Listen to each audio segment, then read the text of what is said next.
Parang tayo pa yung mali. Tayo pa yung pumapasok sa teritoryo nila. Hindi nga tayo dumadapo doon sa kanilang exclusive economic zone. Sila po yun nandito at inaangkin ng ating teritoryo. Para i-check etong video na ito kung paano inatake, tingnan natin kung paano inatake ng attack helicopter ng Japan yung mga barko ng China. Eto po yan. Yung mga utol mula sa US military. China shock. Japan helicopter destroy China fishing vessels in the East China Sea. Okay, konti lang papakinggan natin. Game na. In a separate incident, the Japan Coast Guard helicopter fired warning shots at a group of 87 Chinese fishing vessels that were operating near Miyako Island in the East China Sea. And mga utol, no? Talagang nangingisda sila pag-aari ng Japan. Buti lang, warning shot pa lang, no? Mga utol, ha? Warning shot lang. Eto 87, no? Napakadami din, di ba? Ginagawa nila yan. Hindi lang sa Pilipinas, hindi lang sa Japan, sa Argentina, di ba? Pinagbabaril sila ron mga utol, yung mga illegal fishing vessels. Mga karunungan, kaalaman, teorya, kasaysayan, hiwaga, at mga bagong tuklas. Alamin natin. Etong susunod nating featured video ay talagang kapanapanabik mga utol. Title pa lang, masasabik na kayo. China binanatan ng Japan. Illegal na mga barko ng China inatake ng attack helicopter ng Japan. At mula noon pa man talaga, ginaganyan na nila yung mga illegal na mga fishing boats o mga China ship, o mga Chinese ship na pumapasok sa kanilang mga katubigan dito sa Japan, 'di ba? Meron pa nga pangyayari kung saan kita ng social media, pinakita sa media na inipit nung Japan Coast Guard yung maritime militia o kaya fishing boats na mula sa China. Inipit talaga nila. So, effective yung ginagawa nilang pagbabantay sa kanilang katubigan. Na sana ay pwede natin gawin dito sa Pilipinas dahil sila rin naman yung umaagaw ng ating teritoryo o namumapasok sa ating mga teritoryo. Pero wag na natin patagalin. Mula kay Tarong Explain, pakisubscribe siya, pakilike na rin yung video. Alamin na natin to mga utol. Game na.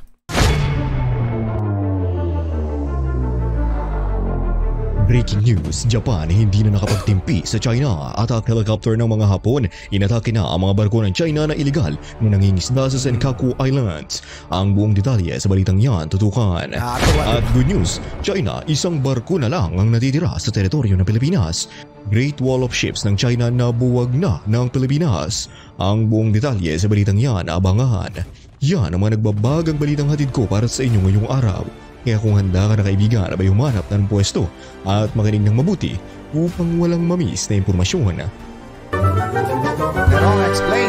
Panapanabik to ha. Lumabas ang footage na nagpapakita ng komprontasyon sa pagitan ng Japan at China sa East China Sea. Sa video na na-upload sa YouTube, makikita ang isang Japanese Maritime Self-Defense Force helicopter na humahabol sa ilang Chinese fishing vessel. Ang insidente ay naganap sa tubig malapit sa Senkaku o Diaoyu Islands, isang grupo ng mga walang nakatira na isla na pinangangasiwaan ng Japan ngunit inaangkin din ng China.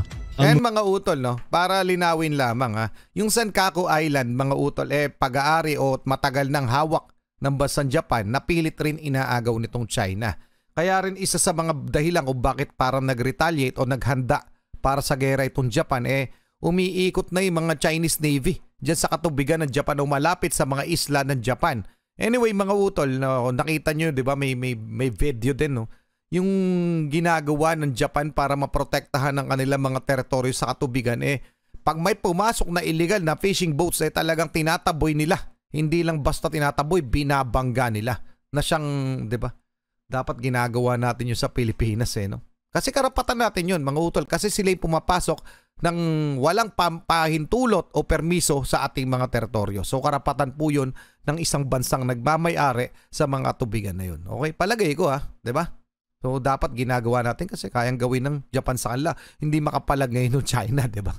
Mga isla na kilala bilang Diaoyu sa China at Senkaku naman sa Japan ay naging pinagmumula ng tensyon sa pagitan ng dalawang bansa sa loob ng ilang dekada dahil ang mga ito ay matatagpuan sa isang lugar na pinaniniwala ang may mahalagang lugar ng pangingisda at potensyal na reserba ng langis at gas.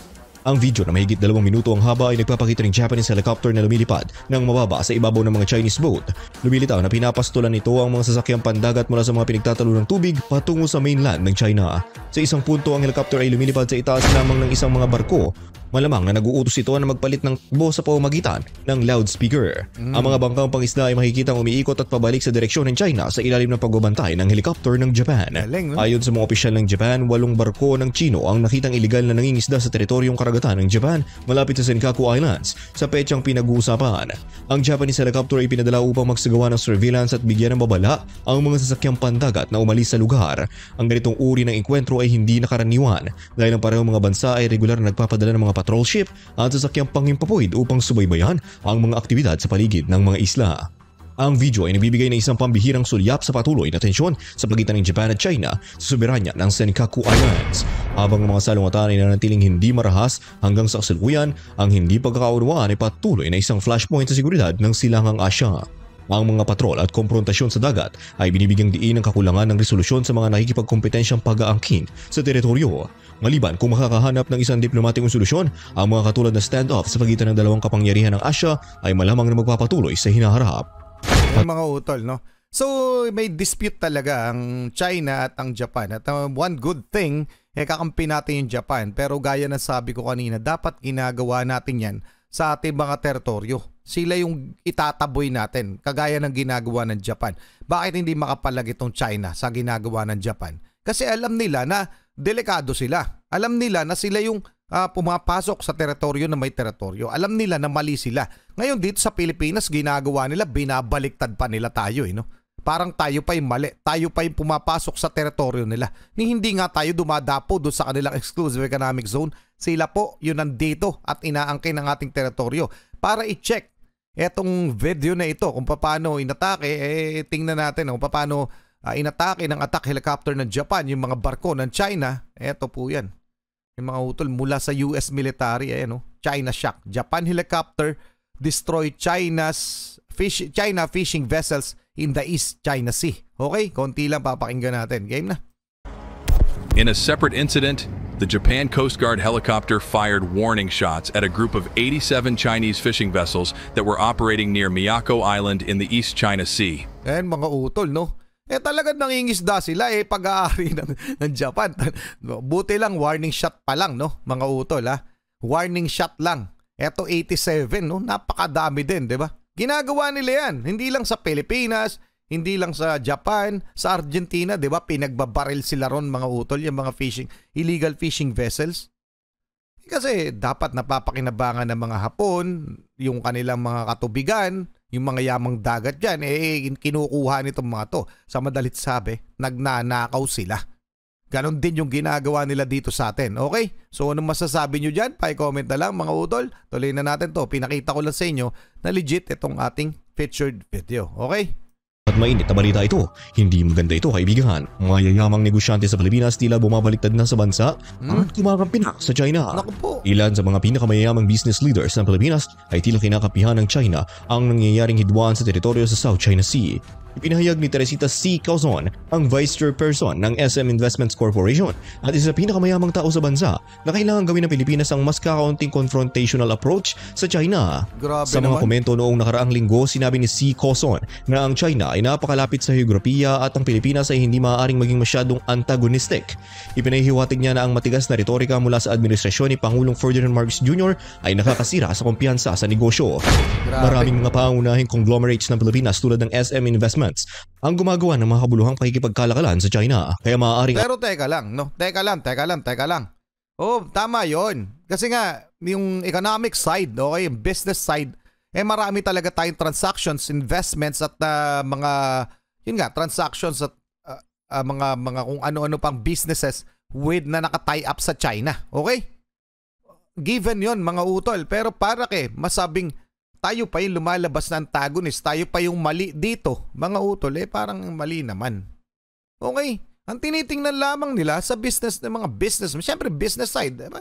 Pagkakaperahan nila, hindi nila tinitingnan o nakikita yung kapakanan ng Pilipinas sa kabuuan. Paano na lang pag nakuha nila yung mga isla na yan? Napakalaking bagay ng mga natural gas and oil na makukuha natin doon. At bukod pa doon, mga utol, mapakarami pang dahilan kung bakit hindi natin dapat bitawan. Okay? Pwede na nga natin sa totoo lamang, pwede na nating isakripisyo. Pwede pero hindi ako eksperto sa ekonomiya. Pero palagay ko, baka dumating ang punto na kailangan nating sakripisyo yung economic side na tie-up natin sa China, may hirapan pumili ang ating gobyerno pero wala tayong magagawa kundi piliin na bumaklas dito para sa kapakanan ng, diba? Maling-mali naman. Ako, palagay ko mali. So, syempre sila, makikinabang sila yung mga unang nakikinabang diba? So, ano masasabi nyo? Mahirap kasi magsalita, hindi natin kabisado yung economic side. Pero, palagay ko mali na kampihan pa natin yung China. Tayo pa yung magba-back off, diba? Yun yung sinabi, tayo mag-back off kasi nga baka daw maapektuhan yung relasyon dun sa economic side o sa business side ng China at ng Pilipinas. Jakas naman masyado. Parang lugin-lugin na tayo. Kinakawawa na nga tayo. Gusto nyo pa, tayo pa rin yung magpakumbaba. Hindi naman pwede yun. Diba mga utol? Tuloy na muna natin. Ano masasabi nyo doon? Ayaw nilang malagay sa alanganin ang mga ugnayang pang-ekonomiya. Gayun pa man ang mga alitan sa teritoryo sa mga isla sa South China Sea tulad ng Scarborough Shoal ay isang mahalagang isyu ng pambansang soberanya para sa Pilipinas. Inaangkin ng China ang halos buong daluyan ng tubig bilang sarili nito na sumasalungat sa tagumpay ng Maynila sa legal na bisa sa isang internasyonal na tribunal noong 2016. Nag-host din ng maritime area ng mahalagang lugar ng pangingisda at potensyal na reserba ng langis at gas. Sinubukan din ni Marcos na kumuha ng mas mahigpit na linya sa mga alitan kaysa sa mga nakaraang administrasyon. Ngunit ang mga pahayag ni C. Coson ay nagmumungkahi na ang ilang mga elite ng negosyo ay nais ng isang malambot na diskarte upang maiwasan ang pang-ekonomiyang pagiganti mula sa China. Ang pagkakaiba-iba ng mga pananaw sa pagitan ng mga pinuno ng politika at korporasyon ay maaaring makahadlang sa posisyon ng pakikipagnegosasyon ng Pilipinas sa China. Paramihan. Ano masasabi nyo dyan mga utol, no? Parang kailangan tayo pa lalo yung magpakumbaba. Nagpapakumbaba na tayo. Ang mandato nga natin, maximum tolerance para sa ginagawa nila, di ba? Nagtitimpi na tayo, nagtitiis na tayo.